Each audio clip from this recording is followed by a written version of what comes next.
Assalamu alaikum genius learners. Welcome to the Genius Learners Academy. Myself is Adiba Fatma and today we are going to discuss about morphology. So how can you define morphology?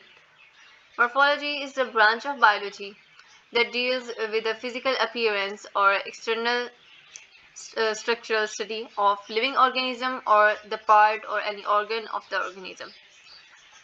So what is the Quranic reference? So in the Surah Al-Ghashiyah, verse number 17, Allah subhanahu wa ta'ala has said, "Have you not observed the camel, how we have created it?" So this is a clue towards the study and the exploration of morphology or the different creatures.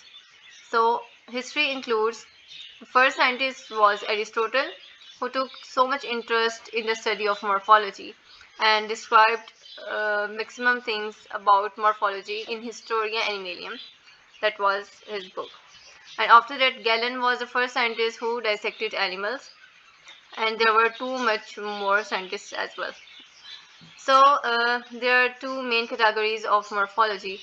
The one is external morphology and the other is internal morphology.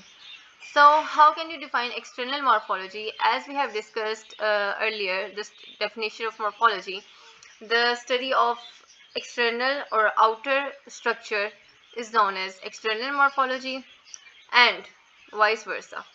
Alright, so in the case of internal morphology, you can say that the study of internal structures of organism or the part of organism or the organ of organism is internal morphology. And internal morphology, also known as anatomy, this is that can be defined as a separate branch of biology, anatomy, which is the study of internal structures, and ultimately it is internal morphology. All right, so now discuss the examples.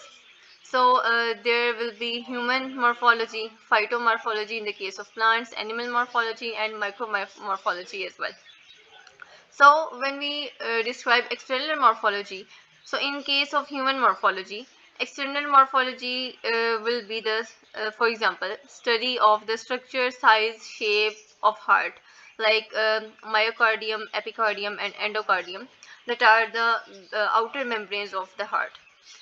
And in the case of internal morphology or anatomy, we can define the examples or we can describe the example as internal structures, components like atria, ventricles, walls of the heart.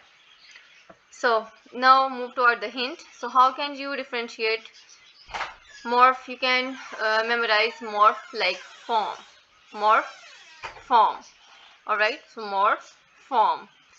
And you can like twist is like in, so in for internal, so you can memorize in this way. Thank you so much, and please like, share and subscribe my video. Thank you so much.